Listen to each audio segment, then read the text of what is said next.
muchísimas gracias. Es un gusto para mí estar aquí, un gusto realmente inmerecido, porque yo dentro de la pedagogía pues tengo poco tiempo, pero con mucho gusto y muchas ganas. Bien, vamos a comenzar. Nuestra ponencia se trata de por qué es importante la educación musical para nuestros hijos. ¿Para qué es importante darles la música en la educación de nuestros hijos? Primero, permítanme felicitarlos por hacerse cargo completamente de la formación y la educación de sus hijos. Me parece que cada día se va haciendo más evidente la necesidad de del protagonismo de ustedes, ese regreso de ustedes a ser los verdaderos protagonistas y responsables de la formación y educación de sus hijos en todos los ámbitos posibles.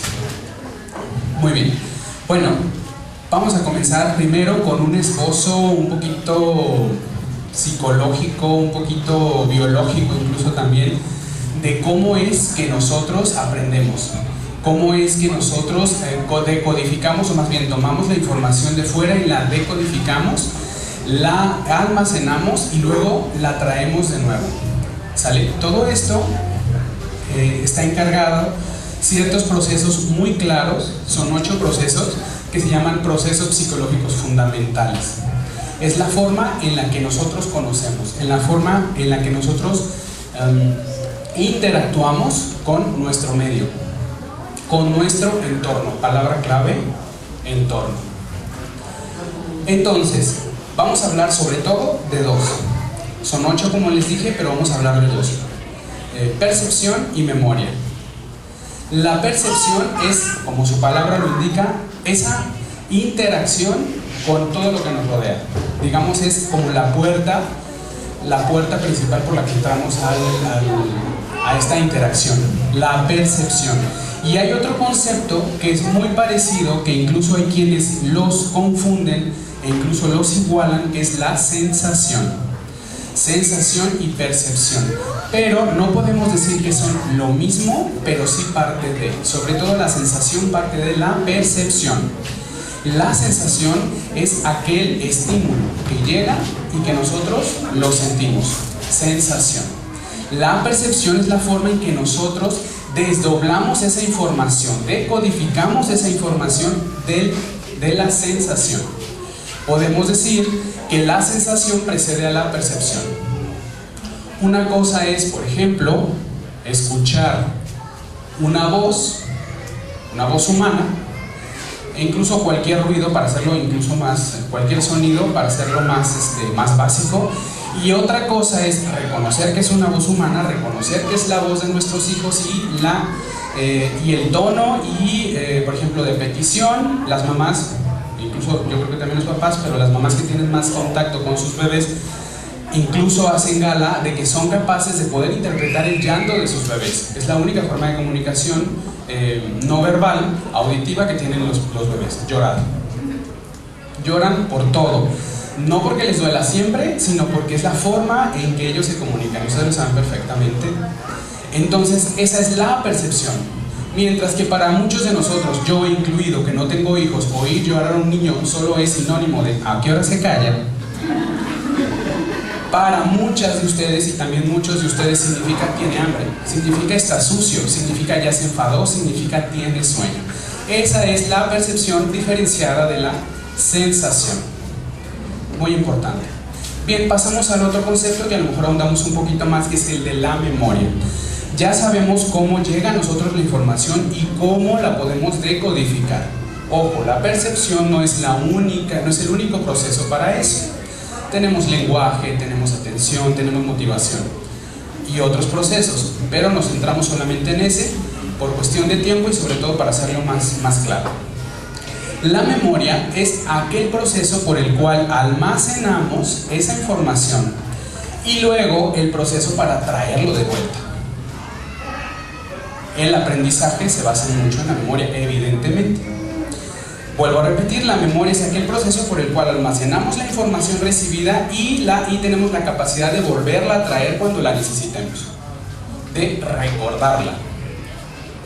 Tenemos 2 tipos de memorias principalmente, la memoria a corto y a largo plazo, que tiene que ver más bien con el tiempo en el que recibimos ese estímulo. Para que pase memoria de largo plazo, tiene que pasar por memoria de corto plazo, ¿no? Para que pase memoria de trabajo, tiene que pasar por memoria de corto plazo. ¿Cuál es la memoria de trabajo? Aquella memoria que llega a ser incluso mecanizada. ¿Cómo andar en bicicleta? ¿Cómo manejar un carro?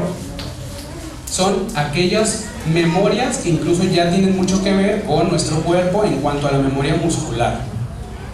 Memoria muscular. ¿Qué es la memoria muscular? Perfectamente saber, por ejemplo, dónde está la palanca de velocidades y moverla y saber dónde están las velocidades, dónde está el embrague, dónde está todo esto, ¿no? Tiene que ver también, por ejemplo, que nosotros pudiéramos movernos mucho más fácil en nuestra casa sin ninguna luz que en cualquier otro lugar. Sabemos dónde están las cosas. Eso tiene que ver con nuestra memoria muscular.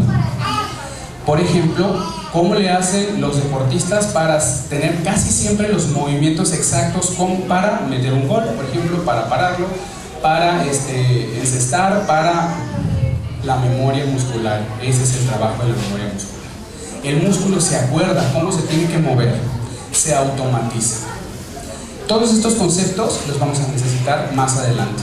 Bien, siguiendo con la memoria y tomando mis anotaciones, les doy estos datos no tanto para que los recuerden, hablando de memoria, ¿verdad?, sino para que se den una idea de cómo trabaja nuestra memoria.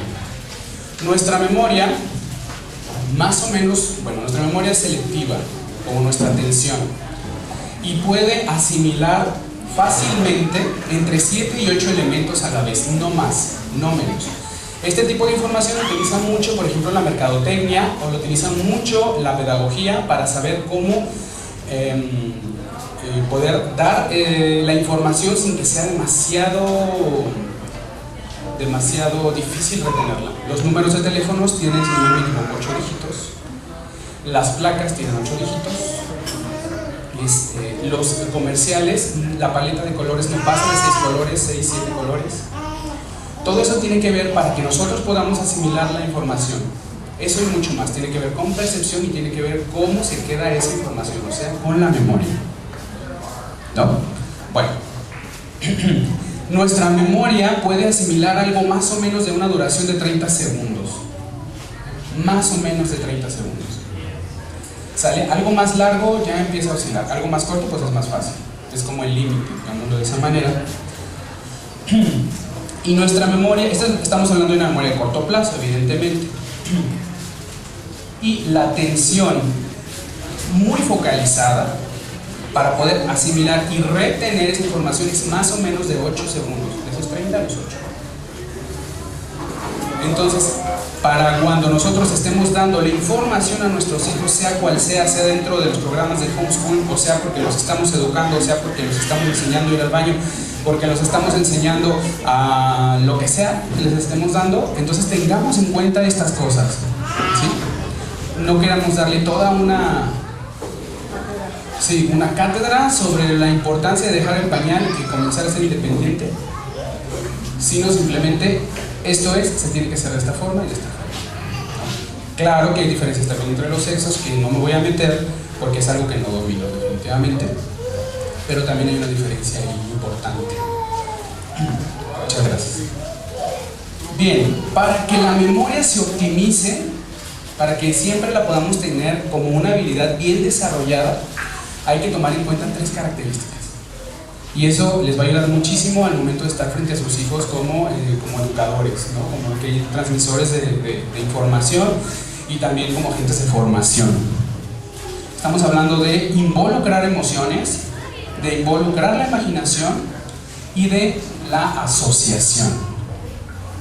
Esas 3 son muy importantes. Involucrar las emociones, involucrar la imaginación y la asociación. Cuando hablamos de involucrar las emociones, hablamos de involucrarnos de esa manera en donde siempre va a dejar algo de una especie de aprendizaje más allá de lo que puede dejar un libro o un concepto bien establecido.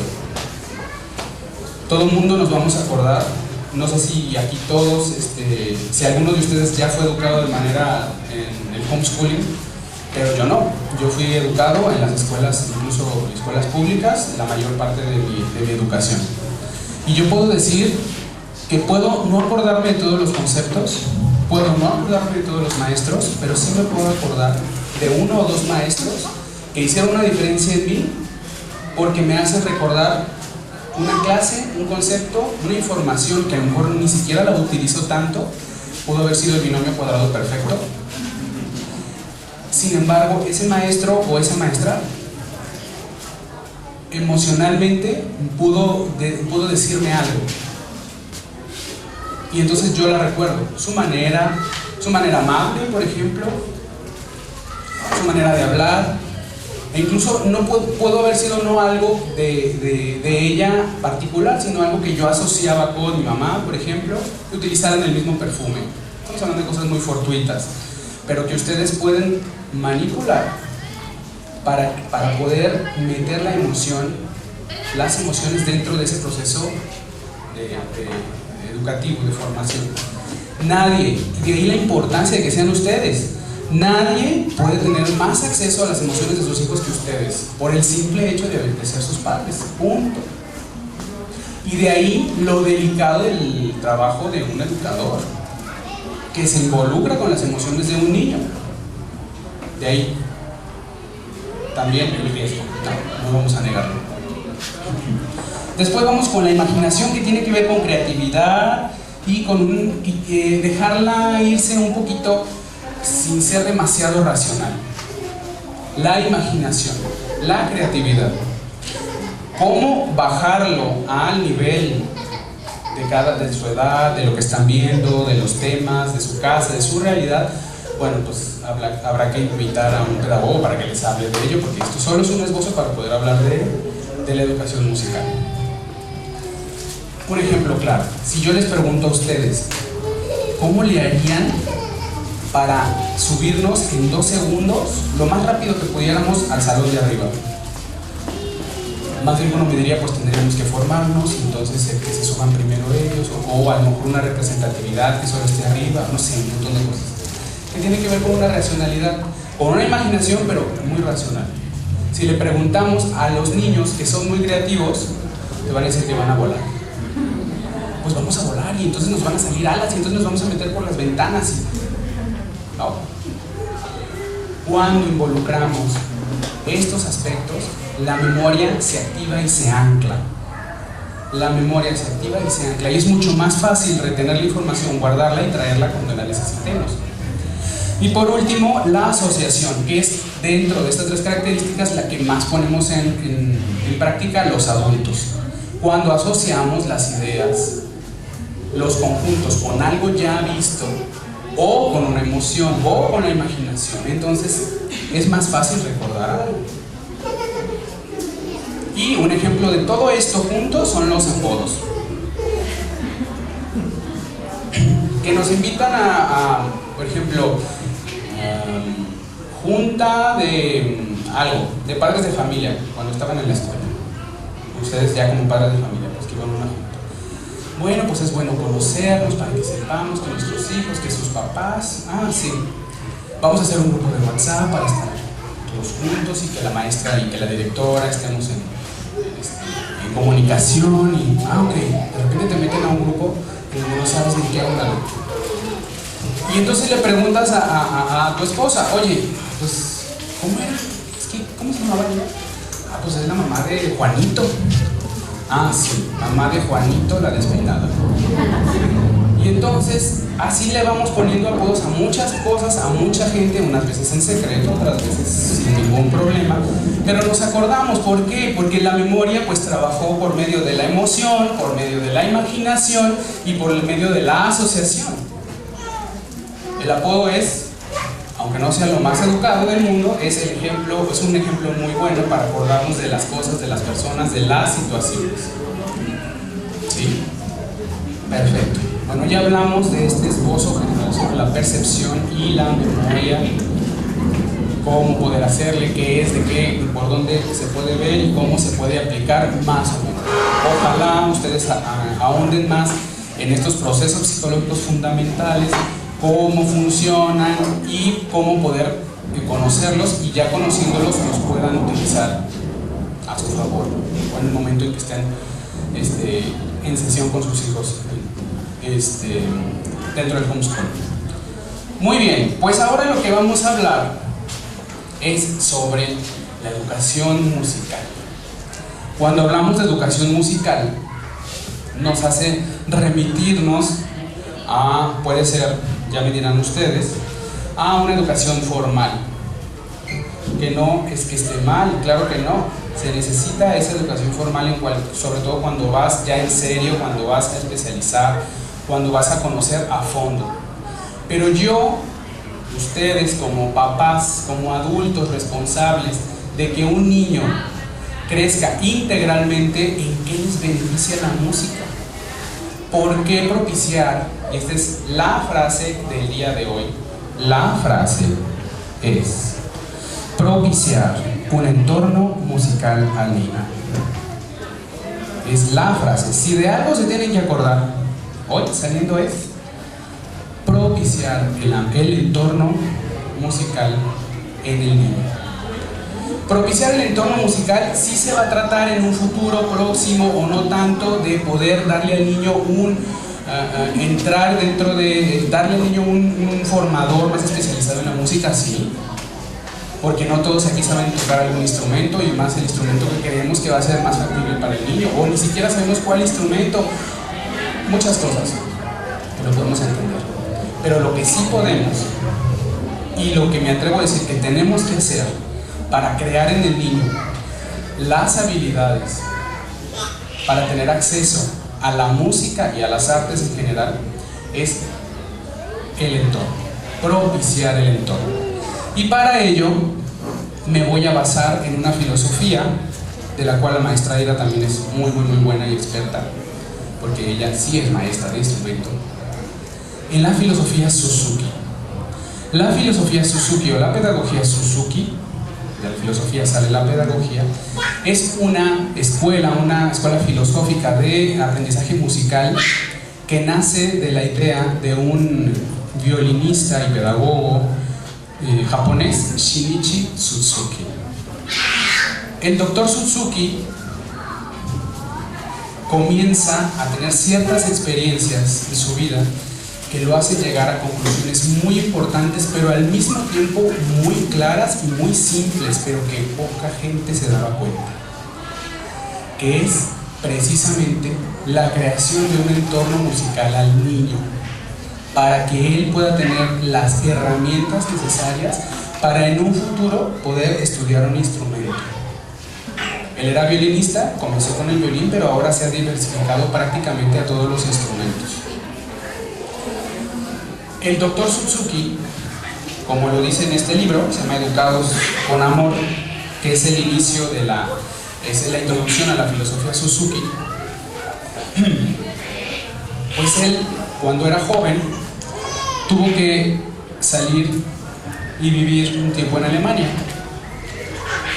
Él, como dije, era japonés, entonces llegó a Alemania y tenía que aprender alemán, pero le era difícil aprender alemán. Y él se fijó en algo muy importante, que los niños de 3-4 años ya hablaban alemán, y él no, y era un adulto en plenas facultades, en la cúspide de su capacidad intelectual, le costaba hablar alemán, pero un niño de 3-4 años ya comenzaba a hablar muy bien el alemán. ¿Por qué? Si evidentemente sus capacidades intelectuales no están tan desarrolladas como las de un adulto, en un sentido biopsicológico, como dije en un principio. Pues ¿qué pasó? Pues ¿qué pasa? Que el niño desde antes de nacer ya oye el alemán. Entonces la filosofía Suzuki también se le conoce como la filosofía de la lengua materna, porque utiliza esta como una analogía para crear ese ambiente musical, así como sin querer los padres crean toda una amalgama cultural, porque pues esa es la realidad y en el contexto en el que viven, y pueden hacer que el niño aprenda alemán, que incluso para nosotros suena difícil, el concepto de aprender alemán, ya no digamos aprender japonés, ¿verdad? Pero el maestro Suzuki era japonés. De eso se trata. Es muy simple, pero al mismo tiempo de mucho pensar, de la complejidad del día al día, porque sin querer nosotros le damos a nuestros hijos o a los niños con los que tenemos este contacto un ambiente y un contexto, una cultura, y dentro de esa cultura pues nuestro lenguaje, porque no hay otra manera que nosotros nos comuniquemos con ellos. Nosotros, aún sabiendo que no saben español, les hablamos en español, ¿no? Y entonces ellos poco a poco van asimilando el lenguaje, lo van asimilando, lo van haciendo propio y van comenzando a entenderlo aún antes de poder hablarlo. Yo estoy fascinado porque yo no tengo hijos, como dije, pero tengo dos sobrinos precisamente en la edad en la que estoy comenzando a hablar, uno de 3 años y otro de 1 pasados. Y entonces esos sobrinos, veo cómo puedo hablarle al más pequeño y me puede entender. Puedo decirle ven y viene, puedo decirle no y no lo hace. Ojalá se siguiera, ¿verdad?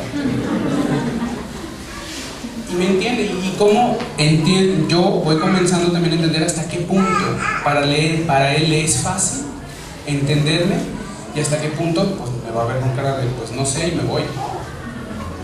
Y al más grande, ¿cómo es? Al contrario, él me entiende perfecto, yo soy el que no le entiendo su español súper raro, ¿no? Cómo él va utilizando expresiones cada vez más complejas para él y que incluso me sonarían extrañas, pero que para él le suenan bastante lógicas, ¿no? Un ejemplo de ello es, yo estaba comiéndome un dulce, no me acuerdo qué era, unas golosinas como lunetas, y entonces llega y me dice, me encantaría una. Y yo digo, ¿qué? Claro que no entendía hasta que su mamá me tradujo y me dijo, te está pidiendo una. ¿Pero qué dijo? Que me encantaría una. Pues ¿qué no se dice? ¿Me das una, por favor? Pero en su realidad, en su contexto, pues así lo haría. ¿Por qué? Porque lo vio en la televisión, lo vio en algún lado, lo vio pues, como sea. Pero para él es una forma de pedirlo. Y así muchas particularidades del lenguaje que es muy de acuerdo a su edad. Muy de acuerdo a su edad, ¿no? Poco, pero también lo puedo ver con niños, por ejemplo, que van a ser bilingües, que su proceso es más lento porque tienen que asimilar 2 lenguas, pero que las entienden perfectamente. 2 lenguas, sin ningún problema. A lo mejor no las hablan y a lo mejor ni siquiera, ya tienen más de 1 año, casi 2 años y no tienen muchos fonemas resueltos, como lo haría un niño de un solo idioma, pero lo hace. Pero entienden los 2 idiomas. Y así, son fenómenos que no nos son extraños a nosotros. Pues se trata de crear lo mismo para nuestros hijos, pero en cuestión al arte y sobre todo en cuestión musical. Ahora me dirán, bueno, ¿y por qué no puedo crear un entorno escultórico para mi hijo? ¿Por qué no puedo crear un entorno en la plástica en general? No, es que sí se puede, no estoy diciendo que no. De hecho, es mucho más la información que más fácil se admite es por la vista que por el oído. Es un 80% de la información que se toma en general es por lo visual. Pero, entonces ahí les va lo mío, porque pues es mi equipo. ¿Qué ventajas ofrece la música? No con respecto a las demás artes, sino en general. Primero, porque es más fácil. Es más fácil. No digo que sea la única forma, pero es la más fácil. ¿Por qué? Porque la música es una de las artes más asequibles. Lo podemos encontrar con más o menos facilidad. Ahora, tal vez nosotros ahorita estemos, porque de hecho también es dentro de la música, pues hay muchísimos tipos de música. Y por mi formación, pues es la música llamada clásica o académica. Pero aún así, dentro de la música hay otros géneros en la música que son buenos, que no son tan complejos tal vez como la música clásica, pero que también son buenos y que son incluso la base. Y estamos hablando, ¿qué? Pues de música infantil, de rondas infantiles, de aquella música que incluso algunos de nosotros todavía nos tocó escuchar, tal vez ya más bien propiciada por nuestros padres, que porque se hiciera normalmente junto con nuestros compañeros de la calle o con los amigos de la escuela, etc., ¿no? Pero que ahí está, y que este tipo de plataformas como el homeschooling tienen que volver a rescatar, definitivamente. ¿Cómo tengo acceso yo a esa información? Porque esa información existe. Hay muchas tesis y hay muchas grabaciones que se han hecho a manera ya como rescate de ese tipo de música que puede estar a nuestro alcance. Casi al final, que no sé cuánto falte. Ok, muy bien. Podemos hablar sobre eso, sobre qué materiales, dónde los podemos encontrar y qué formas. ¿Vale? Bien. El entorno musical, otra razón, es porque sensibiliza. Una persona que es capaz de sensibilizarse con el arte será capaz de sensibilizarse primero con su entorno, con sus hermanos, con sus padres y con la demás gente que comienza a trabajar con ellos, con sus maestros, con sus familias, con sus vecinos. Y eso es importante. Hago un paréntesis súper rápido. Hoy en día hay muchos programas que hablan sobre la capacidad que tiene la música de crear o de cambiar la conciencia de una comunidad y de rehacer el tejido social. Es como su frase favorita. ¿Puede la música por sí misma cambiar la forma en la que vive una persona? ¿O la música acaso es una especie como de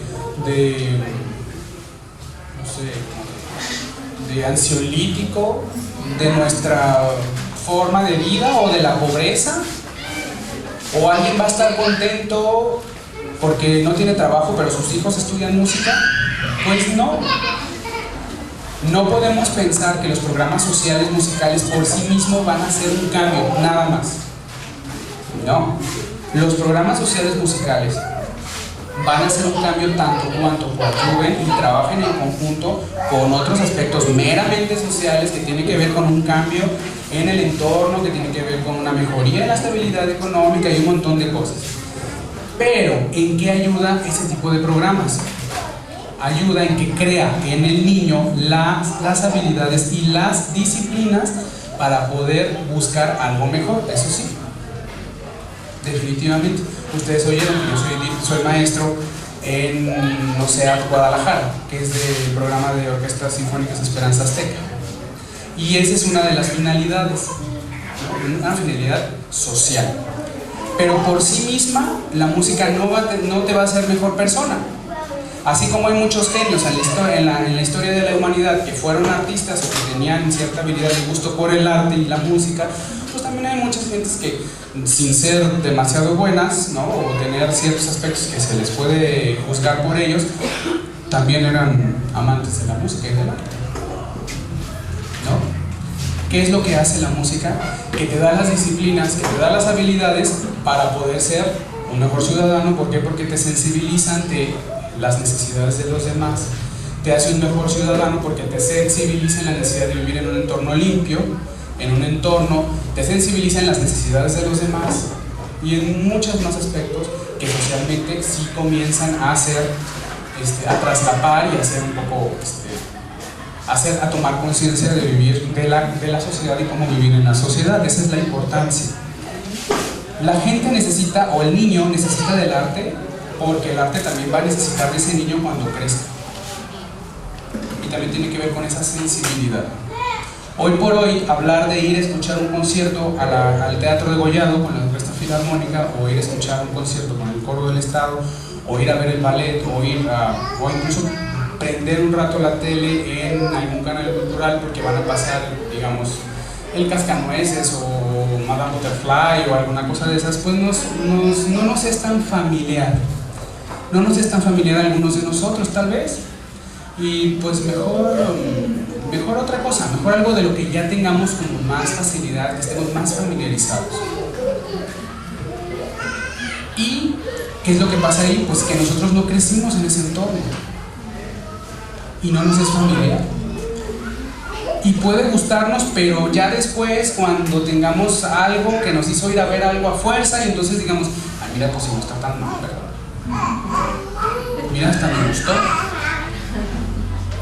Y qué bueno, pero si pudiéramos propiciarle eso a nuestros hijos, ojo, no estoy diciendo que, porque también no soy muy fanático de las cuestiones estas de Baby Mozart y de Baby Einstein, del efecto Mozart, que me parecen todavía más cosas apegadas a algo imaginario que algo científico o algo que se pueda hacer más, sí, más tangible.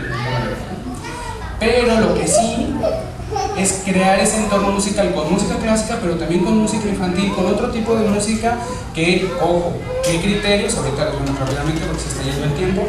¿Qué criterios necesito yo como padre para saber si alguna música pues buena, propicia para ese ambiente? ¿No? Esos criterios vamos a verlos rápidamente. El primero de ellos es no juzgar la instrumentación de lo que está hecho, sino el ritmo y el mensaje. Ritmo y mensaje. Hay ritmos que por sí mismos fueron hechos para otra realidad que no es para un niño, por más cosas bonitas que digan. Estamos hablando de ritmos que inviten, que inciten a actividades que no son para niños.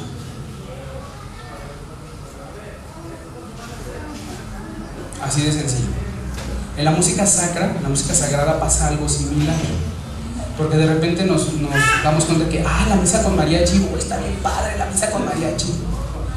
El mariachi es muy bello, pero no es para el templo, porque el mariachi no nació en el templo y el mariachi no nació para acompañar una ceremonia religiosa. Así de simple.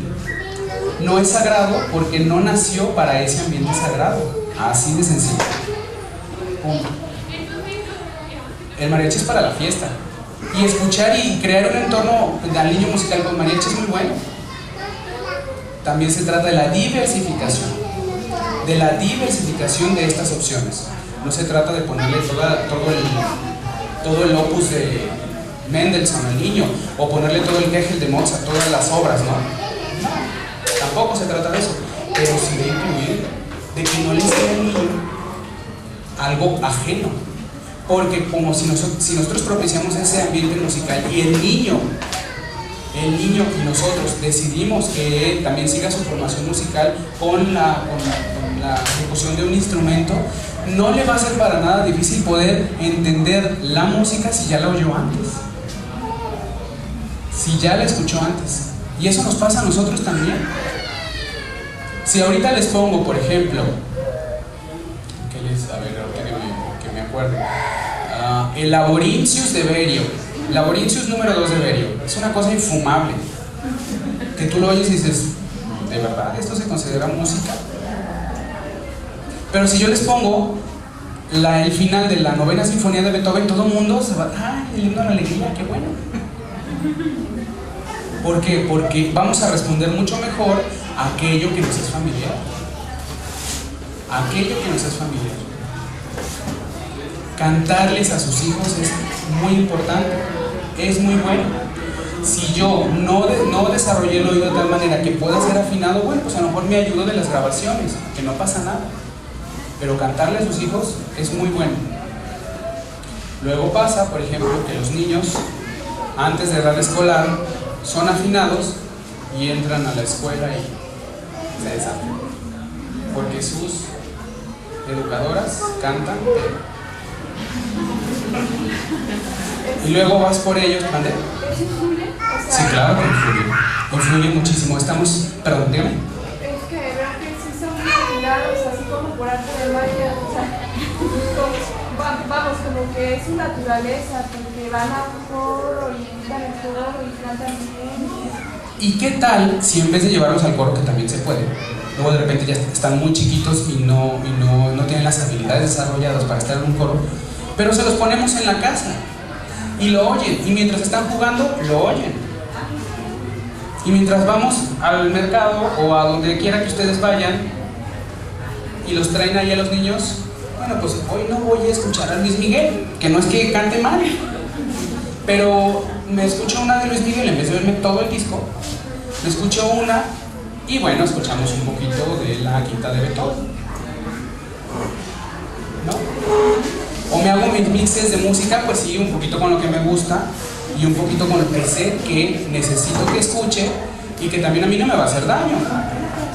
La diversificación de la buena música. No solo la música académica es la mejor, sí. ¿Por qué? Porque cumple con un montón de normas, pero no es lo único que podemos escuchar. Hay mucha buena música. Algo que me llamó mucho la atención, que me acaba de decir, es eso de por arte de magia. Vamos a cambiar ese de por arte de magia por el talento. Mira este niño qué talento tiene, mira nomás, qué bonito canta. Mira nomás tú, y tú tan desafinado. Mira, tu hermanito toca bien bonito, tú. Al momento en que estamos etiquetando a un niño diciéndole que él sí tiene talento, estamos poniendo a otro montón de niños diciéndoles que ellos no tienen talento. Y eso es muy peligroso. Porque una cosa es que me falte desarrollar habilidades y otra cosa es que no tenga talento. Y eso va más allá del solo lenguaje, de no querer lastimar a las personas. Porque también estoy un poco en contra de que el lenguaje se vuelva tan laxo, ¿no? De no querer lastimar a nadie, las cosas también tienen su nombre. Y en este caso, que un niño necesite una adecuación en su formación es muy distinto a que no tenga talento. Si de repente me dicen, por ejemplo, como me han dicho, oye, pero ¿y entonces tú eres hijo de músicos? No. Bueno, pero ¿tu abuelo era músico? No. De hecho, mi papá es bastante desafinado, con perdón de él. Mi mamá no tanto. Pero sí se propició, y sí puedo ya ahora, con estos conocimientos, y voltear yo a ver mi pasado y decir, sí se propició ese ambiente. Sí se propició ese ambiente. Y se propició primero desde la casa de mi mamá, porque mi abuelo, aún siendo albañil, él oía a Javier Solís, oía a Jorge Negrete, oía los mariachis sinfónicos, que no es que sea la mejor música escrita, pero es una muy bella música. Muy bella música. Tenemos que crear ese ambiente musical. Y sobre todo porque hoy en día las instituciones públicas poco hacen para crear un ambiente social musical, un entorno musical socialmente hablando. Poco hacen. ¿De verdad? ¿Por qué? Bueno, de eso podría ser otro tema. Pero poco se hace. Y no solo me refiero a instituciones públicas gubernamentales, me refiero a todas las instituciones públicas o privadas en un sentido de dónde les llega el dinero, pero que tienen acceso a la población en general. ¿Por qué? Porque nos metemos a una fiesta patronal y lo que oímos pues no es la banda más afinada del mundo, ¿verdad? Porque nos vamos a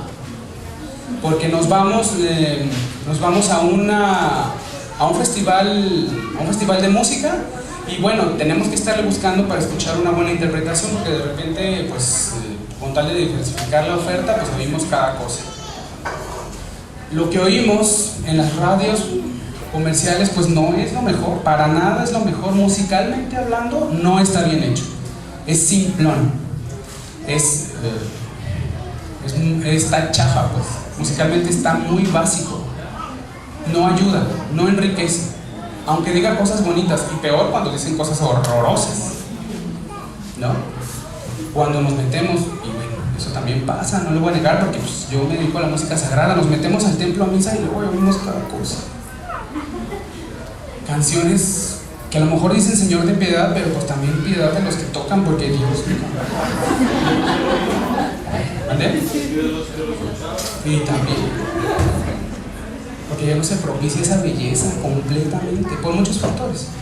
Pero bueno, para terminar y comenzar nuestra última parte de ronda de preguntas, ya no escuchamos mucha música, pero ahorita a ver si nos damos una chance. Primero, lo importante, si conocemos la forma de aprender de los niños en general, va a ser mucho más fácil para nosotros. Hoy aprendimos un poquito de percepción y un poquito de memoria. Segundo, utilizando esas herramientas de conocimiento, crear un entorno musical en el niño.